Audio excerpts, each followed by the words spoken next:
Hey guys, if you're interested in checking out a video version of the show, please visit the LOWKEY GEEK channel on YouTube.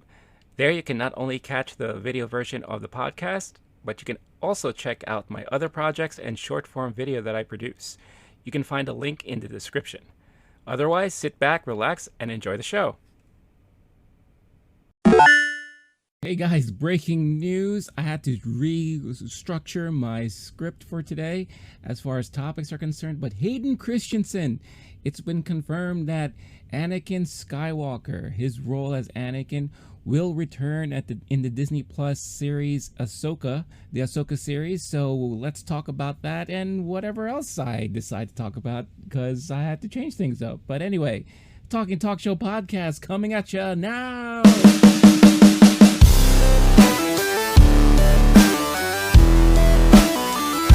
What's up, everybody? Welcome back to the Talking Talk Show podcast, episode 8. And if you're wondering, why is it just episode 8? I thought last week was episode 8. Well, no, last week was a special DC fandom edition of the Talking Talk Show podcast. I hope you enjoyed it. A lot of things dropped during the DC fandom event. But we're back to talking about some of the hot topics from the past week. As a reminder, the Talking Talk Show podcast is your unofficial weekly pop culture podcast where I talk about the big topics as far as movies, streaming, video games, collectibles, all that stuff, and I put my own little spin on it, and we have fun every week with certain discussions on certain topics. So thank you for everyone who is returning, either it's through the YouTube channel or audio form on podcast platforms. If you are new, welcome, and I hope you enjoy what you see. If you are new, don't forget, hit that like and subscribe. And for audio listeners, if you want an audio version of this show, you could find the Talking Talk Show podcast in the Low-Key Geek channel, in any of your podcast platform of choice like iTunes and Spotify. So be sure to check it out there. So all that out of the way, some good stuff to talk about. But like I mentioned at the top, breaking news, just as I was about to hit record here on this show, saw Twitter really quick and big news was dropped. It was broken by The Hollywood Reporter, and that is Hayden Christensen, the darling of the Star Wars prequels, has been confirmed to be returning as Anakin Skywalker. Hello. You think I've had enough coffee yet? No. Anakin Skywalker in the Disney Plus Ashoka series. And if you're wondering if this is just rumor or what have you, it looks like Rosario Dawson also confirmed this on her Twitter account, and she tweeted something out, get ready, something along those lines. But this is extremely exciting news. Now, again, for some of us, this may not be as surprising because the rumor mill has been rampant with Hayden coming back at one point or another. I think the biggest rumor and speculation was that he was going to come back for the Obi-Wan series. But there has been no confirmation about that. This is the first time we got confirmation that this character of Anakin Skywalker that Hayden made famous in the Star Wars prequels is coming back to a series or some form of media, and he will be reprising his role in the Ahsoka Disney Plus series, which is a lot of fun. But details on what's going to be happening in this Ahsoka series are still kept under wraps, so we have no idea what's going to happen in this series, what we're going to see as far as Ahsoka is concerned. So even though this is exciting news, I think the big question we have to now ask is, where does this series take place within the Star Wars timeline? Because it depends on what kind of version of Anakin we're going to get.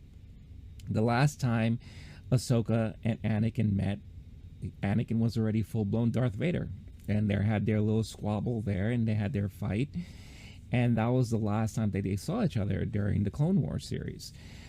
And I believe there may have been, if memory serves me right, there may have been something in Rebels as well. But it looks like the last time that they really went toe-to-toe, or they had some sort of meet, was during Clone Wars, or at least in the cartoon version, in the cartoon form. And again, my memory is like all over the place because I feel like I've watched all those shows like so intertwined with each other. I forget what's Rebels and what's Clone Wars and what have you. I'm sure one of you will correct me in the comments, and that's perfectly fine. Do remind us when the last time they met, but they met in animated form.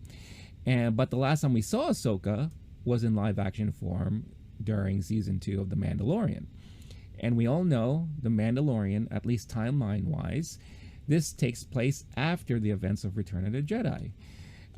We already know that because, spoiler, we've seen Luke Skywalker in the last episode of season 2 in his full Return of the Jedi garb, and this was already after the events of his showdown with Darth Vader. And you know, we all know Darth Vader passes on. We see Hayden's version of Anakin as a Force ghost at the end of Return of the Jedi in live action form, which is a very controversial topic as well, because you know, we don't see David Prowse there anymore, and you know what you know, they switched him out because they were doing the special editions and all that stuff like that. So for some reason they thought it was a better idea to have a younger version of Anakin, Darth Vader, appear in ghost form, in Force ghost form. So timeline wise, where is Ahsoka gonna fall in line? It could go different ways, right? Given that we've already seen the version of Anakin as a Force ghost, could this be just him appearing as a Force ghost to Ahsoka, with maintaining the timeline that we've last seen her in live action form from The Mandalorian? Could she just be interacting with Anakin as she's doing what she's doing and going through what she's going through? That could be one possibility. Another possibility is that maybe we'll see him appear in flashbacks, right? Maybe Ahsoka will harken back on her time with Anakin or what have you, but then we would have to get a younger version of Ahsoka, because Ahsoka was definitely in younger age when she interacted with Anakin before he became Darth Vader, right? Or will this series be kind of a prequel, right, taking place before the events of The Mandalorian and all that stuff? But still, we would still be facing with age and the difference in age there, right? Because Anakin, as we know, at least the Hayden Christensen version, took place many years ago, right? And then he's definitely got older and all that stuff like that, and then to the time he passed on, he was definitely a much older person. So obviously I don't think they're going to put Anakin in all of this de-aging material. I mean, not de-aging, but age him up and make him look older, maybe with some prosthetics or what have you like that, because it would be kind of a waste of talent, if you ask my opinion on it, to have him come back and just put all this makeup on him, right? But then what would Rosario Dawson do? Are we going to de-age her and make her look much younger to play a younger version of Ahsoka if this was to be a prequel, right? So it does kind of open the doors as far as speculation's concerned and all that. I personally think it's going to be probably in form of a Force ghost. We're going to see him in Force ghost form. Maybe some flashbacks, but I do feel like maybe there's going to be interactions with Anakin as a Force ghost. And I don't know if we'll be happy with that. I mean, we won't know until we actually see it play out in front of us, right? But I am happy that Hayden is getting another chance at playing the role of Anakin. I feel like going back and looking at the prequels and all that, I'm not going to sugarcoat it. He was terrible. But I do think it was a product of bad directing. You know, George Lucas made Natalie Portman look horrible as an actress. I feel like Ewan McGregor didn't really get to fully flesh out the character that maybe he may have wanted to, or the character that we could have seen him flesh out. And that's what's making the Obi-Wan series very exciting, because now we're going to get to see him return as Obi-Wan and under the tutelage of another director, another writer, and we get to see how this version is going to play out in front of us, right? So it will be very interesting to see how Hayden's going to do acting wise, being directed by someone different, because Hayden as a whole is a very good actor. You know, if you look at that movie he did, Shattered Glass, And I feel like everyone refers to that movie, but it's true. You really get to see his full acting chops there. And then I think he's done like smaller things from time to time, but it's just nice to see him get this chance, because I think the fans are now open and very welcoming to having him come back and reprise this role of Anakin. And you know, Disney and Lucasfilm and all that, like, they haven't been shy in promoting Hayden and having Hayden show up in a lot of events. Recently, we had New York Comic Con, and he was here in New York City, and he was doing special events. He went to the Empire State Building and did like this nice presentation and welcoming New York Comic Con back and all that. And, you know, he's been seen at Star Wars Celebration. You know, when he comes up on stage, there's huge applause and all that.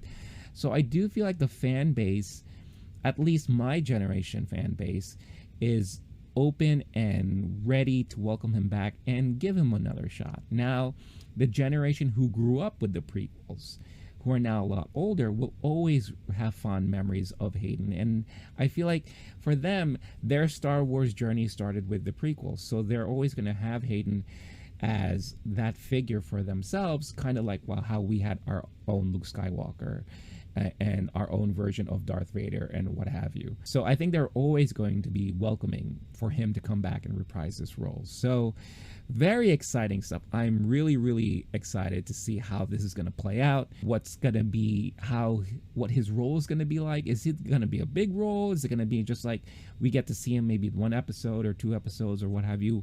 What version are we going to see him as? So let me know what you guys think in the comments. Are you excited for this? How do you think he's going to return? Like, in what form? What is the Ahsoka series going to be like? Is this going to be continuing on the same timeline that we saw in The Mandalorian, or are we going to play with the timelines a little bit? I'm very curious to see what you guys think and how excited you guys are with this piece of news. So cool. So moving on, and keeping within the Disney family, earlier in the week, the big Disney news that came out was that Marvel has announced that a lot of their Phase 4 movies are being pushed back, some significantly. But for the quick list, I'll run down and recap what the quick list is here. It starts off with Doctor Strange and the Multiverse of Madness, which I know a lot of people are waiting for, because this is going to continue on the whole multiverse storyline that, you know, we got introduced to as far as WandaVision and Loki. And we do know Wanda is going to be in this movie as well with Doctor Strange. So this moves from March 25th to May 6th of next year. Thor, Love and Thunder moves from May 6th to July 8th. Black Panther, Wakanda Forever, the sequel to Black Panther, moves from July 8th to November 11th. The Marvels has been postponed to early 2023. And Ant-Man and the Wasp Quantumania has been bumped from February 17th, 2023 to July 28th, 2023. And along with these kind of shifts and all that, it was also announced that the 5th Indiana Jones, starring Harrison Ford, who is reprising his role once again, will now open a whole year later. From its original July 29, 2022, it's been pushed to June 30th, 2023. So a lot of jumps there, and there's a lot of speculation as to why these changes have been made. Is Disney trying to be greedy as far as box office is concerned? Because maybe their hopes are, by moving these dates a little bit back, they can benefit more from more people going back to the movie theaters. Hopefully the situation that we're in right now in the world has improved tremendously, and there's not that much of a concern, or the concerns have really lessened a lot, so that more and more people can start returning to movie theaters or what have you. I personally think that a lot of these shifts are due to improve on production situations and production morale and tight deadline and turnaround times. So the reason why I bring this up is because in a previous episode, I did talk about the IATSE union, who were fighting back on Hollywood about poor production conditions, quick turnaround times, less pay, and all that kind of stuff like that. and they were threatened to go on strike starting this past Monday on the 18th. But I'll get into a more deep recap as to the latest events from that. But I do feel like a lot of these switches and changes are due to improving on those production conditions and to kind of buffer themselves in case there was a potential issue. Because if this union did eventually go on strike, who knows how long that's going to last, but that's going to halt a lot of Hollywood productions for a while. Basically shut down Hollywood, because this union of 60,000 plus members covers a broad range of tasks on a production set. You got your makeup people, your costume people, your hair people, your actual set designers, right? Your sound people, your camera and lighting. So huge Hollywood productions will be really hugely affected by a lot of this stuff if they were to go on strike. So I think Disney was proactive and kind of made these changes. And there's quite possibly other reasons involved that we are not yet made aware of. Maybe they're restructuring some of their storylines. Maybe they're changing things up to kind of push things along with what they want to accomplish for this new phase 4 that they're in right now. So that's just my take on it. We haven't really received a lot of updates as far as news is concerned about these changes.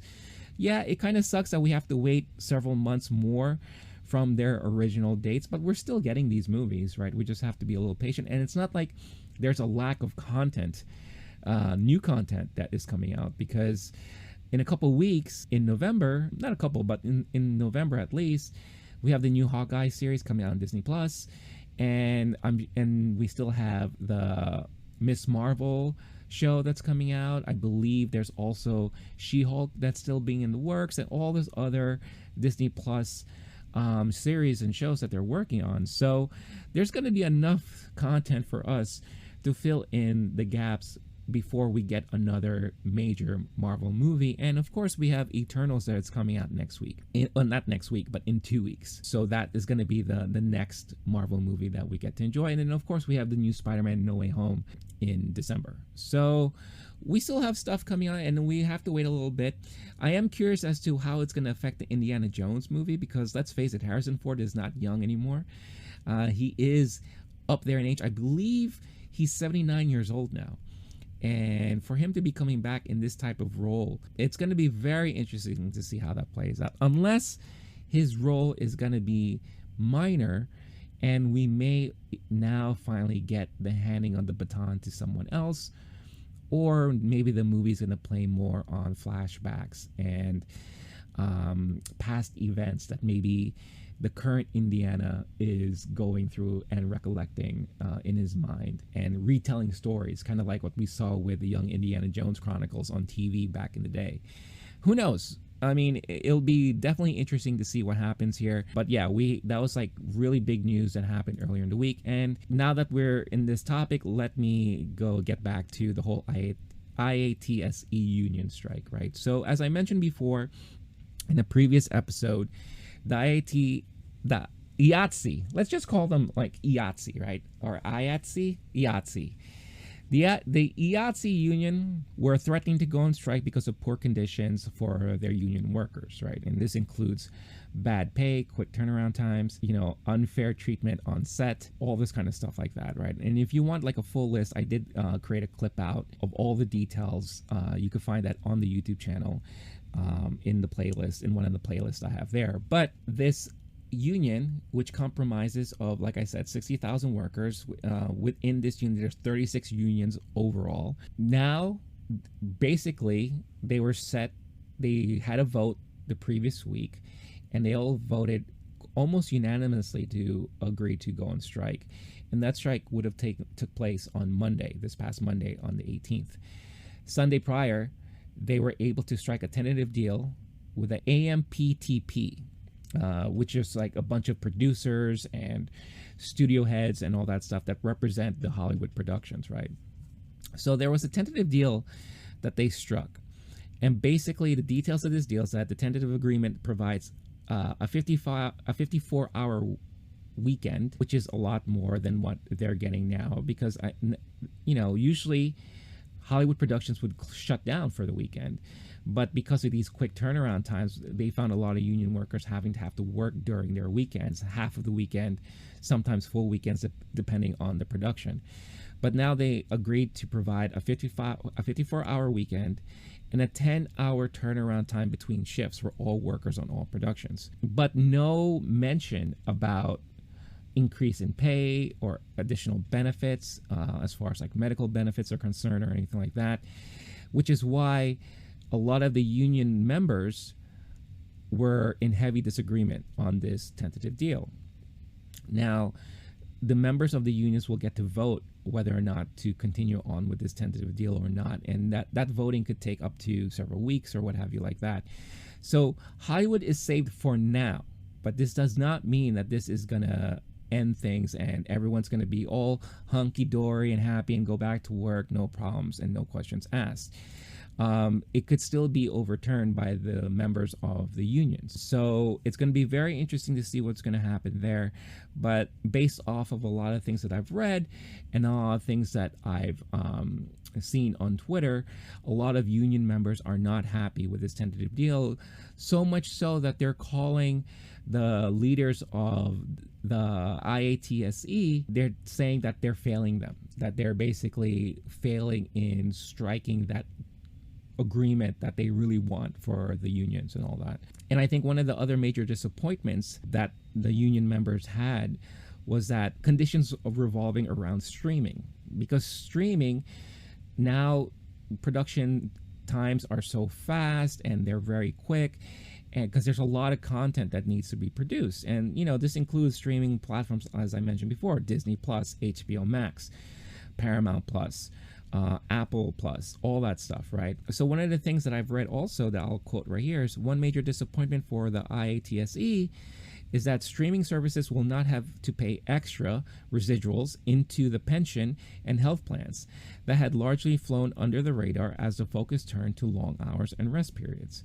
So it looks like, again, the tentative deal really revolved around just breaks, like break periods and times in between productions, weekends, but doesn't address anything as far as pay, anything as far as benefits are concerned, and actual work conditions that are done on these production sets. So I don't think this is the last we're going to hear about this. I'm pretty sure once they really have the full-on vote from the members, that some other things are going to come out, and it's very possible that this tentative deal will not be agreed upon. But that is the latest of what's happening there. If there's anything that I've missed and you may be well versed in what's going on, do let me know in the comments. In that clip out video, I did have nice conversations with certain members and people who are more closely related to this. So they've given some insights and all that. Again, based off of everything that I've read, everything that I've gathered, this is basically where things stay right now. And we will see what happens afterwards and what's going to carry on once all the members of the unions have their voices heard and the voting process has gone through and what the end results are. So again, I will be keeping a close eye on this because it will, again, affect highly Hollywood production across the board. And if we have this strike go through, then you think the Disney delays are big now. Wait until we hear other delays from other studios and what have you. Since we're talking about the IATSE union and workers in production and all that stuff, I did want to mention this really quickly. It's very unfortunate news that broke a couple nights ago, and something happened on the set of this movie called Rust that is starring Alec Baldwin. Cinematographer Halyna Hutchins was unfortunately killed by a discharged weapon on the set on Thursday of this production. Director Joel Souza, I believe that's how you pronounce the name, was also injured and taken to a local hospital at that time when this happened. Basically what happened here, it sounds like a gun prop that was used by Alec Baldwin, which are, people have to realize that these are actual real firearms that they kind of treat so that it just fires blanks, but it's still a functioning firearm. However, whoever works on these weapons will modify them so that no projectile will ever fire and it just fires blanks. And we've seen that happen in movies all the time. We've seen a lot behind the scenes, but unfortunately, the one that he was carrying did have one projectile loaded in the chamber. When he fired, unfortunately, it struck fatally the cinematographer on the set, Halyna Hutchins, and injured the director. And it's a very unfortunate news. It's very sad. The minute I read this, I quickly remembered what happened to Brandon Lee when he was filming The Crow, and he was killed on set pretty much under the same circumstances. You know, a prop gun fired and discharged something that struck Lee fatally, and he died afterwards. So a lot of prayers and thoughts go out to the family and friends of Halyna Hutchins there. I hope director Joel Souza can recover quickly. I feel bad also for Alec Baldwin. He's the one holding this gun, and because of a big accident, huge mistake, it took the life of someone on set, someone that he was working with, and injured the director that he was working with. So just wanted to take a quick moment to talk about this and kind of have this moment for Halyna, because this is a tragic news. And of course, I'm sure there's going to be more investigations as to why this happened, how this could have happened, and what have you. Now maybe that talks about not having these real firearms on set anymore and just do everything post-production as far as like special effects are concerned, or do things differently. It's very unfortunate. You would think that in this day and age that we're in now, these types of mishaps will no longer happen. So it does, beg the question is, how can something like this still happen? When this happened with Lee, this was in the 90s. This was like a while ago. So things are a lot different from then there is now. With the amount of special effects houses that we have, a lot of different ways that you go about showing, special effects on screen and what have you, you would think that they would have changed things up to prevent these type of accidents from happening. But it is very unfortunate. So let's just take a quick moment to remember Halyna there.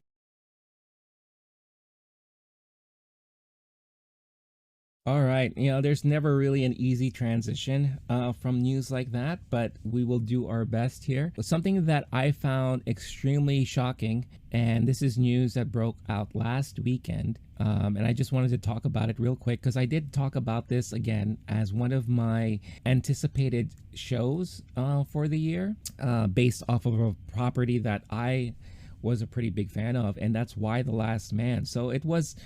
Now, Y the Last Man is currently playing on Hulu, and I believe now we're 2 episodes away from the season finale, or 2 episodes until the season ends. But it was announced that Hulu has decided to cancel Y the Last Man, which is extremely unfortunate and kind of surprising that it came out last weekend, pretty much out of nowhere. And it seems to have been pretty much a shock to showrunner there, Eliza Clark, when she decided to tweet about it last Sunday. And basically she said, Y the Last Man, we have learned that we will not be moving forward with FX on Hulu for season 2 of Y the Last Man. I have never in my life been more committed to a story. There is so much more left to tell. We had a gender diverse team of brilliant artists led by women at almost every corner of our production. It is the most collaborative, creatively fulfilling, and beautiful thing I've ever been a part of. We don't want it to end. And then basically a couple days afterwards, there was some more additional information that came out as to why they decided to cancel the show. And it sounds like it was more along the concerns of budget and finances. They're extremely concerned about moving forward with the production because of all the delays, the amount of money they had to put into the series, into the contracts of the actors and actresses, extending contracts because of the delays, having to pay them to come back for reshoots or to finish certain episodes.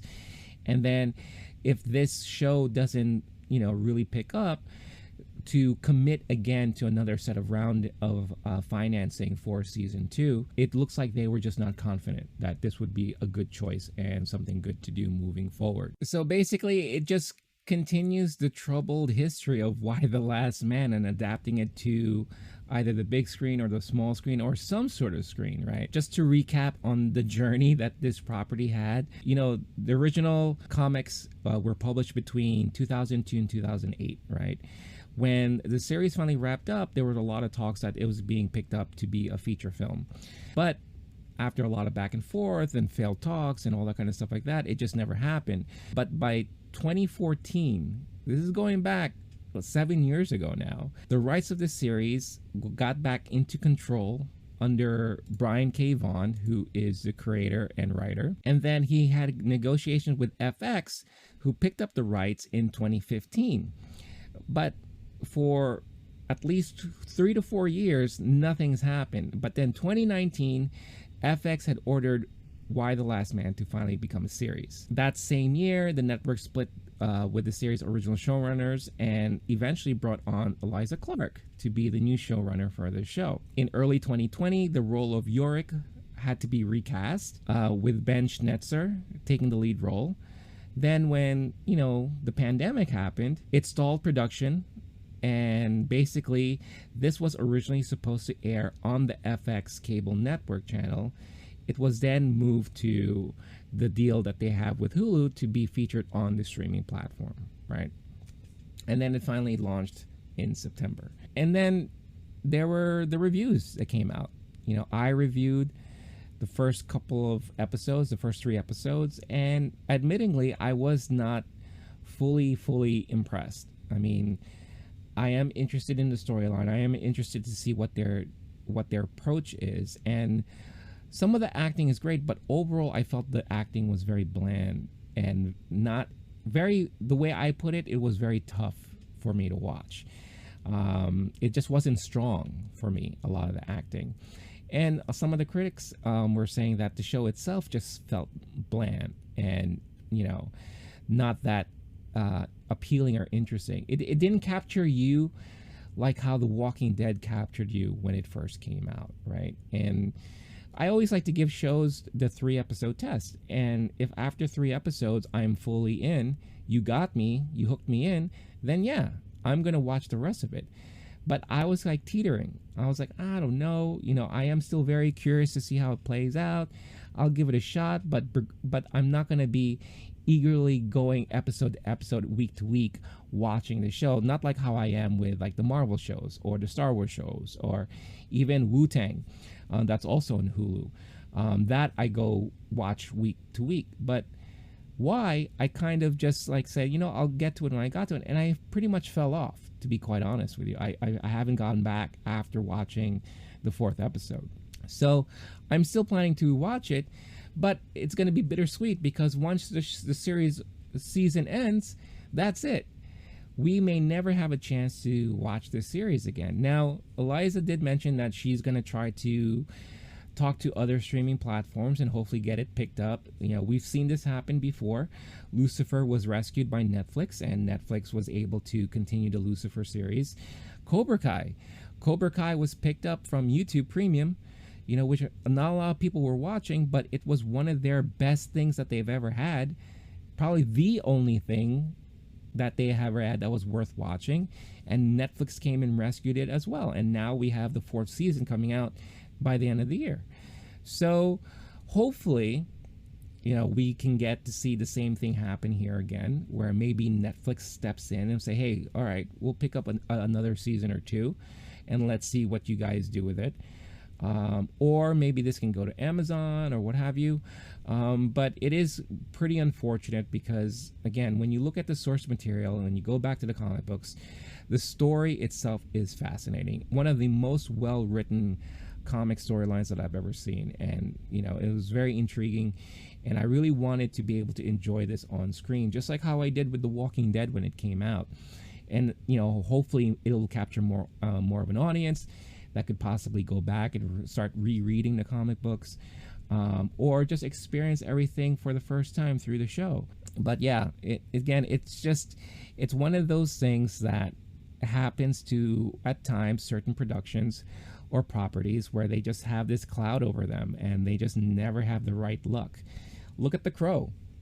They've been trying to reboot that franchise for the longest time now. And after the first movie, which for me is still falls within my top 10 favorite movies of all time, they've never been able to recapture that essence and that kind of lightning in the bottle that the first movie had. They tried doing a Crow TV series, which I thought was promising, extremely promising. I forgot what station or what network it aired on, but I remember watching it on weekends. It would play on a weekend, which is like the weirdest thing I've ever seen.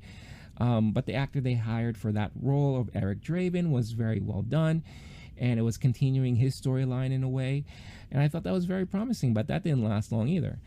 And ever since then, they've been trying to reboot this series, but nothing has ever got off the ground. So it's unfortunate that they finally got off the ground here, and now they're being grounded once again. So yeah, we'll see what happens. Hopefully this is not the last we're going to hear about Why the Last Man, but maybe the critical response of season 1 will lead to the determining factor whether or not this show will continue at all, period.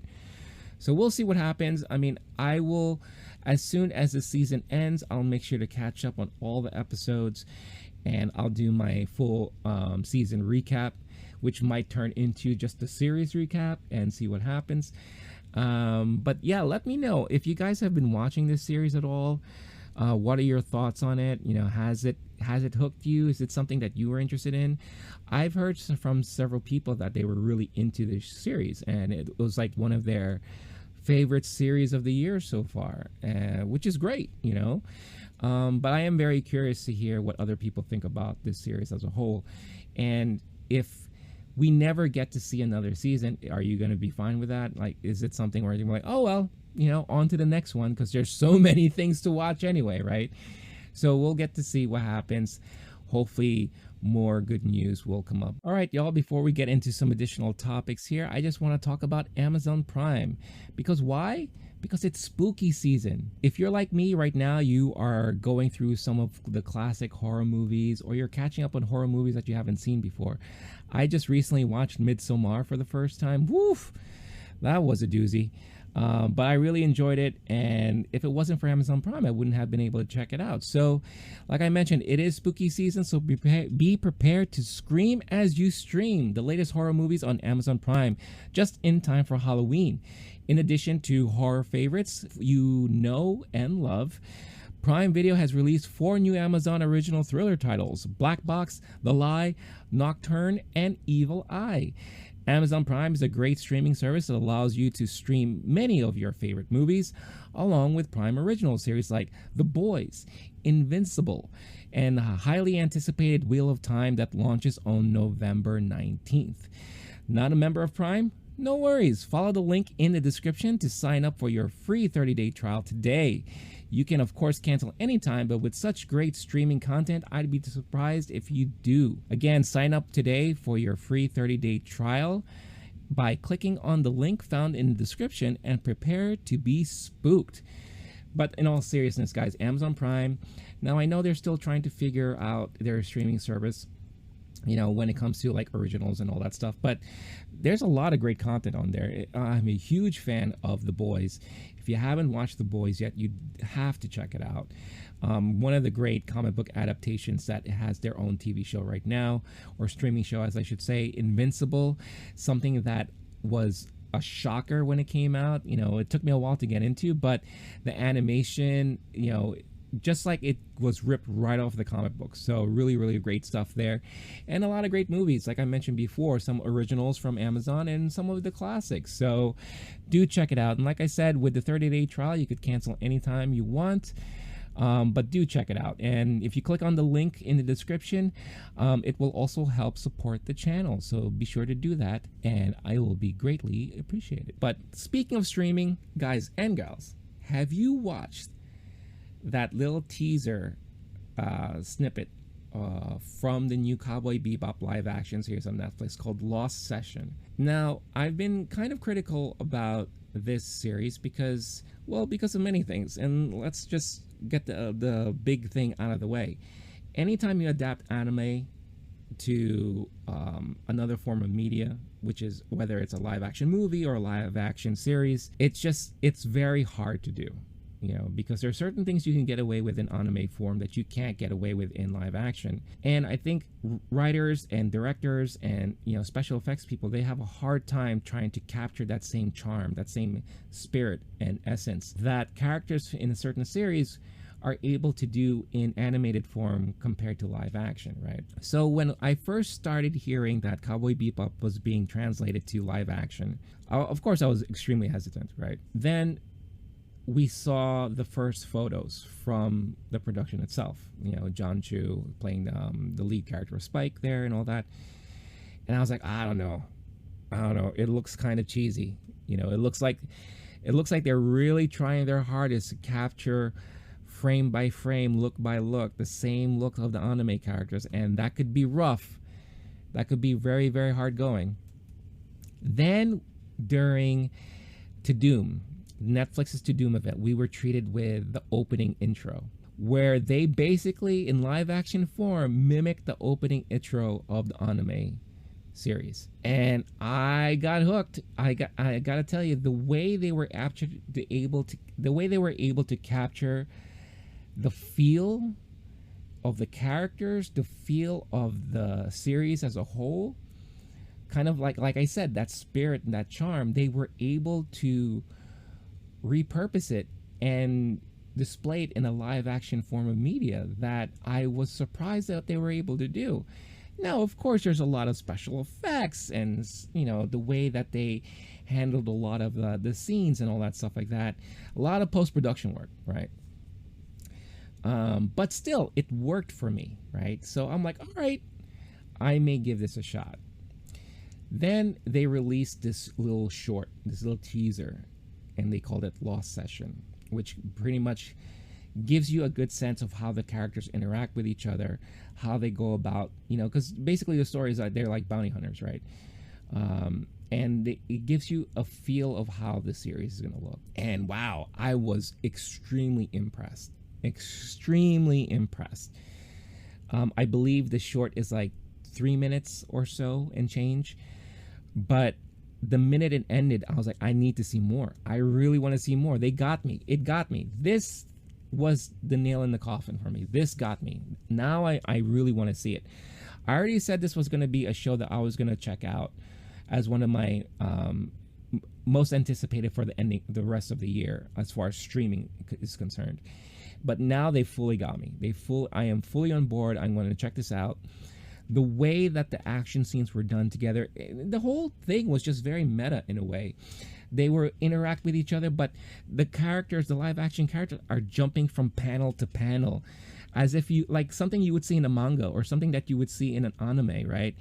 And the set changes really quickly the minute like the frame changes over, or you see them sliding through the frames, turning the frames into a weapon that they're using or whatever.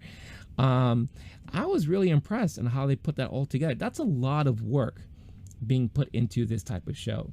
Now, if we see the same result in each episode, again, a lot of work, but I think the payoff is going to be huge because it really, really captured that feeling I got when I was watching the anime way back in the day. And it really, really reminded, I know a lot of people were saying kind of reminded them of like Scott Pilgrim. Edgar Wright's Scott Pilgrim, the movie. I can see that, but for me, it really felt more like Sin City, like a colorized version of Sin City, because Sin City is one of my favorite comic book adaptations as far as movies are concerned, because it captured the same feel you got as you were reading it in the pages of the graphic novels. The framing, the transitions, the art style, the cinematography. Even the way the character designs were and the special effects, like it felt like a live comic book put onto the big screen, and I loved every minute of it. It was so stylish and cinematic, right?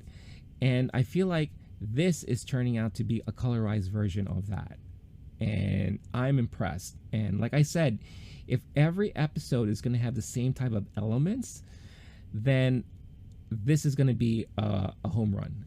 This is going to be like one of those shows that I'm going to be really head over heels on. I'll be like, they did it. They finally did something that I never thought that they would be able to do. and this is you have to watch this. But I think for now, let's temper expectations because things could always change, right? First 2 episodes release, and I'm just like, what the hell is happening? Like, what is this? But do yourselves a favor, if you haven't watched the Lost Session teaser, check it out. It might change your mind if you were hesitant like myself. And if you do check it out, let me know what you think about it, because I am really, really impressed. And I'm like so surprised that they were able to pull something like that off. It looks great. It looks fantastic. The action scenes were really well done. You know, the camera angles and the framing for a lot of the action scenes also reminded me a lot of like The Matrix and all that. So really, really good stuff. I really do hope the series can capture a lot of these elements episode to episode, because that's going to be a phenomenal achievement if they could do that. So yeah, do let me know what you guys think when you check it out and when you do. Cool. Switching gears here a little bit, let's talk about something video game related. Now, again, if you've listened to the show long enough, you know I've been very critical about Nintendo for a while. I just don't know what they're doing. I don't know what they're planning as far as their gaming platform and all that. Yes, we finally got Metroid Dread, which is fantastic, and finally we're getting a Nintendo property with a new, fresh game, right? A fresh look. Something that harkens back to the old days, but is new and modernized and a lot of fun, and is getting good reviews all across the board for the most part. But that's like few and far in between. You know, we don't get this often. Now, you know, during their last, you know, Nintendo Direct, they announced that they were increasing the price of their Nintendo Online offering. But that's if you agree to, you know, go forward with the expansion tier of the membership. And at that time, they didn't reveal any pricing information, but they were saying that if you agree with the expansion tier, Nintendo Online plus expansion, you would get access to their new virtual console of the Nintendo 64, where you could play classic Nintendo 64 games. You know, you got games like Ocarina of Time and Paper Mario and Mario 64, Star Fox, all that kind of stuff like that. Then the big surprise was they announced that you can now get Genesis games as a virtual console, you know, and you'll get to play a lot of the early Genesis games. And it sounds like they were going to be adding things to that library like they do now with the Nintendo and the Super Nintendo virtual console there. And then that was it, right? And then more information was going to be provided later on. So now they finally gave us more info, and they gave us pricing. So the price for Nintendo Switch Online plus expansion packs, the new subscription tier, which adds, like I said, the Nintendo 64 games, the Genesis games, and they also included access to the bundle of the new Happy Home Paradise DLC for Animal Crossing New Horizons, which was a part of the same announcement that they announced that they were releasing a new DLC for Animal Crossing, so that everyone who, you know, played Animal Crossing during lockdown and gave it up once they were tired with it can finally go back, hopefully. At least that's what they're hoping. That the new individual price for a yearly subscription will be $49.99. $50 a year for just Nintendo 64 Virtual Console, Sega Genesis Virtual Console, and access to get the DLC for Animal Crossing as part of the subscription. Now, if you have a family membership, you would have to pay $79.99, $80 a year for this. Now, if you don't know what the original prices are, the yearly membership, $20 for single membership. The family membership is only $35. So this is a huge jump in pricing for, in my opinion, very little return. It ain't worth it. It is not worth it. Now, on top of like access to the virtual consoles and all that stuff like that, other benefits of the Nintendo Switch Online service is that it will include online multiplayer, so you're allowed to play online with friends on certain games. The classic Nintendo and Super Nintendo virtual consoles, like I mentioned before, and, you know, cloud saving and all that stuff. Now ask yourself, how many times have you done any of that? Ask yourself, how many times have you actually utilized these extras? Those of you who are current Nintendo Online subscription members, how many times have you played online multiplayer with your friends on your Switch? There could be a lot of you, and if that's so, that's great. How many times have you guys and girls played the Nintendo and Super Nintendo Virtual Console games? Maybe there's a handful of you. You know, I played them from time to time. Just to let you guys know, I share a family membership with a friend of mine under the $35 a year mark. How many times have you guys actually used cloud saving? Or those of you who are not subscription members, have you had the desire to utilize any of these perks? What I told my friend is don't even bother. Not worth it. It ain't worth it. $80 a year just so I can gain access to Nintendo 64 games and Genesis games? I don't even play Animal Crossing, so I don't care about the DLC. And I guarantee you that they're going to start tying in these DLCs with other games moving on in the future, right? Instead of, now you can get the DLC by buying it yourself. You'll just pay whatever that price is for the DLC itself. You don't have to be part of this membership. But as a perk, if you were, you get it as part of the membership. How many of you bought the Sega Genesis Mini? This thing. This thing came out about a year or two ago, right? Comes with all of these Genesis games, classic games, all that stuff like that. All the games I have here, that's what they're offering as part of this subscription. I already got this. I don't need that. So, you ask me, it ain't worth it. It ain't worth it. Nintendo, you're not showing me why I should be part of this subscription tier. So I'm happy that my friend and I and other friends that are part of this service, that we just have to stick to our $35 a year. Heck, sometimes I wonder if we even need to do that, because I couldn't even tell you the last time I played any of the classic NES games or SNES games, right? I rarely play anything online with my friends through the Switch, you know, because a lot of the Switch gaming I do are single player games. I don't really play a lot of online games, really, to be honest with you. All my online gaming happens through my PS5 or my Xbox. That's it. And with Game Pass, games that support cross-platform, boom, I can do that. So again, I have to ask the question, Nintendo, what are you doing? What are you doing? You know, why can't you guys just focus on bringing back first-party games? Where are the first-party games? You know, it's so right around the corner. We're gonna be getting the new Mario Party game. Awesome. Awesome for those who like to play Mario Party. I'm not one of them. You know, and I could be like maybe the minority here, and that's perfectly fine if I am. You know, yes, we're getting Breath of the Wild 2, hopefully next year. But where are the other games? You know, where are the other first-party games here? You know, I'm extremely disappointed in Nintendo right now, and I have been for a while, because I just don't know what they're doing. A lot of the third-party stuff that they announced, you know, I could get that on other systems, right? Sometimes they may even come up in, you know, Xbox Game Pass. So that's part of my subscription that time and time again pays for itself because of the amount of games I play through there.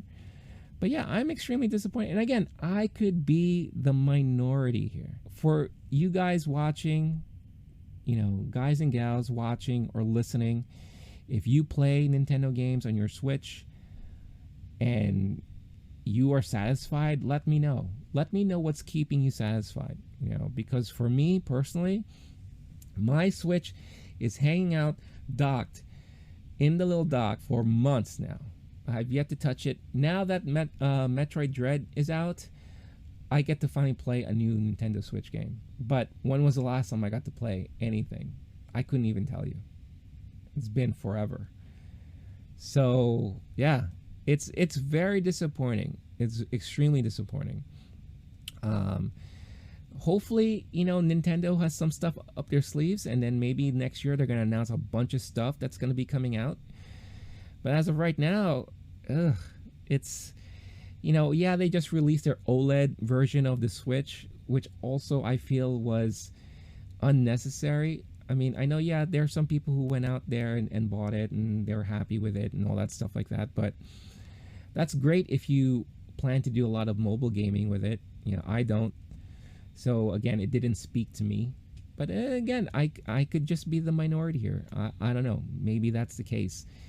But yeah, let me know what you guys think, how you guys feel. Do you feel like me? Are you feeling my pain?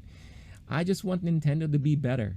Can't Nintendo be better? Before we end this week's episode, as always, every week I like to talk about a special collectible, and I call it the collectible of the week. It could be a high-end statue, an action figure, a model kit, Lego set, or what have you. I love collectibles. A lot of people like you out there may love collectibles like me. So I like to kind of cover something that was just newly announced or what have you. And this week is a doozy. This is a doozy, and I'll tell you why. One, it's extremely high-end. So even for myself, this is not something I would probably be able to get in my lifetime, or who knows, maybe I can be lucky enough to do so. And it's something that is very unique. Now, I am a moderate Dungeons and Dragons fan, D&D. I have a bi-weekly D&D group that I play with. Those are my friends. We're currently in a campaign that's been lasting for a while now, but we're having a lot of fun with it. But when I was younger, I was very into reading a lot of the D&D books, especially the books that were around the Forgotten Realms, Icewind Dale, stuff like that. And that's when I was introduced to the author R.A. Salvatore, who created one of my all-time favorite fantasy characters, and that's Drizzt Do'Urden. Do'Urden. But Drizzt is this dark elf who is really awesome, and he has this little panther buddy of his. He has these two special swords, and he's extremely powerful and one of the coolest characters I ever read. So it was announced, WizKids, and if you're not familiar with WizKids is this company who does a lot of gaming stuff. They were a company that I grew fond of because they created this game called HeroClix. HeroClix is this tabletop platform game where you collect these miniature figures, and they're all superhero based. So like your Marvel superheroes, your DC superheroes, then they eventually spawned into like independence movies, what have you, cartoons. They're still going on strong now, and they hold tournaments and all that stuff like that. And it basically, these figures have these clickable dials that show stats, and every time your character gets damaged, you click the amount of times it gets damaged, and the stats change or what have you, and they all have special powers, blah blah blah blah blah. So they made a name for themselves for this game. And they started venturing more in recent years into D&D, and they create like these 3D maps and all that stuff like that. But something that I was not expecting was that they announced that one of their offerings, and that they're accepting pre-orders on right now, is a full-size Drizzt foam statue. And I was like, what? What are they doing? Check this bad boy out. It looks phenomenal. It's a full-scale figure made out of, I guess, this special foam. I guess to not make it so heavy, but to still make it so moldable that you can create the likeness and all that stuff like that. It has full cloth clothing. It looks like it will have lifelike hair. He's holding his swords. He got the armor. He got his cloak. What you could remove, so if you want to doll him up any way you want, you can. It stands about 5 feet 7 inches tall. Unbelievable. It weighs about 47 pounds, which for a full-scale statue like that, 47 pounds, that's not that bad, actually. And I guess that's hence why foam is used, to produce that type of material. But man, I saw this, I was like, holy shite. I can't believe that they're creating this. It looks fantastic. And the first thing I thought of was like, imagine having this in my place. Where the F am I going to put it? The downsides of living in New York, guys and gals, if you don't know, is space. You don't have a lot of space, right? If I had a house, this could be something I could consider. He could guard my den. He could guard my, my man cave or what have you, right? The downside too is that he doesn't come with his little panther buddy, which is unfortunate. Or maybe that's to come later. Who knows, right? As an add-on accessory or what have you. But like I said, it's not cheap. It's available for pre-order now at $1,575. Very expensive, but a very, very cool, unique collectible here. For those who have the means, for those diehards that, I know of a lot of people who buy statues, like when you go to comic book shops, sometimes you'll see like the full-size scale statue of like Spider-Man or Iron Man in the armor with the light up, chest and the helmet and all that. They've done full-size statues of, Batman and Superman, and people actually do own these things because they make great talking pieces in your collection, right? They're good conversation pieces when you have it standing next to your bookshelf or by your door or what have you, especially if you have the room for it. If you have a special man cave or a den or a study, your office. When I worked for Ziff Davis back in the day, when we acquired IGN, they brought over this giant statue from I forgot the game, Warhammer or something like that, and we had it standing right in front of our entrance, and the thing was massive. It was huge. So it's a great complementary piece to any collection. It's a great conversation piece, especially if you're a diehard fan. This is something I would own if I had the means, more if I had the space, which I don't have. But if you do, and this is something that tickles your fancy, you could go to the WizKids website. I'll leave a link in the description for you guys to check out and see for yourself if this is something that you would want to pick up and secure for yourself, because it will be releasing sometime in 2022. And it looks like pre-orders are still open for it. So have at it if you so ever wish.